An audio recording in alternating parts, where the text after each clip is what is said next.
quiet civil wedding takes place inside the concrete bunker. Hitler marries his mistress of 13 years, Eva Braun, whom he had largely kept hidden from the German public.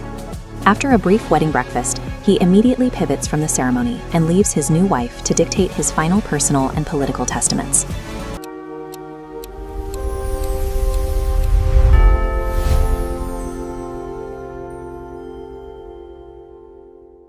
It is April 1945, and Soviet artillery is methodically leveling the capital of the Third Reich, block by block. This schematic details the Führerbunker, a 30-room, reinforced concrete complex buried 50 feet beneath the Reich Chancellery. This is where the remnants of the Nazi leadership have retreated to hide from the bombardment. Adolf Hitler is only 56 years old at this moment, but he appears decades older. Modern medical experts who have reviewed footage and eyewitness accounts from this period agree that he was likely suffering from an advanced stage of Parkinson's disease. His physical decline was impossible to ignore.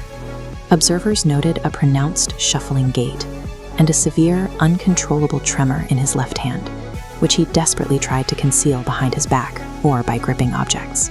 Hitler remained confined to this concrete tomb, a man whose physical decay mirrored the ruin of his capital, issuing commands to armies that had long since ceased to exist. By April 23rd, day 4 of our countdown, Hitler issues a doomed scorched earth order to destroy Germany's remaining infrastructure.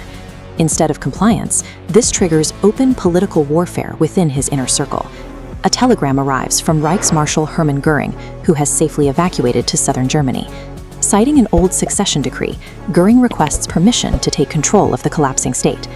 The message is intercepted by Martin Bormann, Hitler's personal secretary and ruthless gatekeeper. Hitler is initially apathetic, but Bormann manipulates the wording of the telegram, convincing the Führer that Göring's request is actually a hostile coup d'etat. The manipulation works. Hitler flies into a furious rage, strips his oldest political ally of all offices, cancels his succession rights, and immediately orders Göring's arrest. The arrest of Göring destroyed the Nazi line of succession, just as Soviet troops reached the city center. The regime's high command spent its final week consumed by internal arrests and a total breakdown in military communication.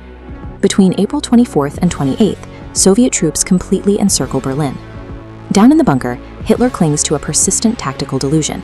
He continually insists that a phantom army commanded by General Walter Wenck will suddenly arrive from the southwest to break the Soviet siege.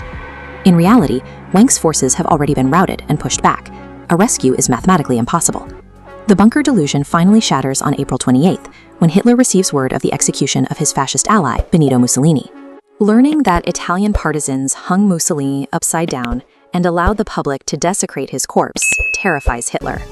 He immediately finalizes his own suicide plans to ensure his body never faces a similar spectacle. To guarantee the method will work, he orders his physician to test a cyanide capsule on his beloved German shepherd, Blondie. The dog dies instantly. Hitler is no longer making military decisions to win a war or survive. Every command is driven by his obsession with avoiding public humiliation. At 1 a.m. on April 29th, a bizarre scene unfolds. While relentless Soviet artillery pounds the streets above, a quiet civil wedding takes place inside the concrete bunker. Hitler marries his mistress of 13 years, Eva Braun, whom he had largely kept hidden from the German public. After a brief wedding breakfast, he immediately pivots from the ceremony and leaves his new wife to dictate his final personal and political testaments. This document is the typewritten English translation of his political statement. In it, Hitler accepts zero accountability for the millions of lives lost or the destruction of Europe. Instead, he blames the war exclusively on international Jewry. He also finalizes his political appointments, naming Grand Admiral Karl Donitz as successor and elevating Martin Bormann as executor. Even in his final hours, these bureaucratic acts cement his alternate reality. He prioritizes ideological scapegoating over acknowledging the imminent destruction of his own nation. On the afternoon of April 30th at approximately 3:30 p.m., a single gunshot rings out from Hitler's private study. Based on the testimonies of the aides who discovered them, the forensic reality is clear. Hitler committed suicide by shooting himself in the right temple while biting a cyanide capsule. Eva Braun took only cyanide.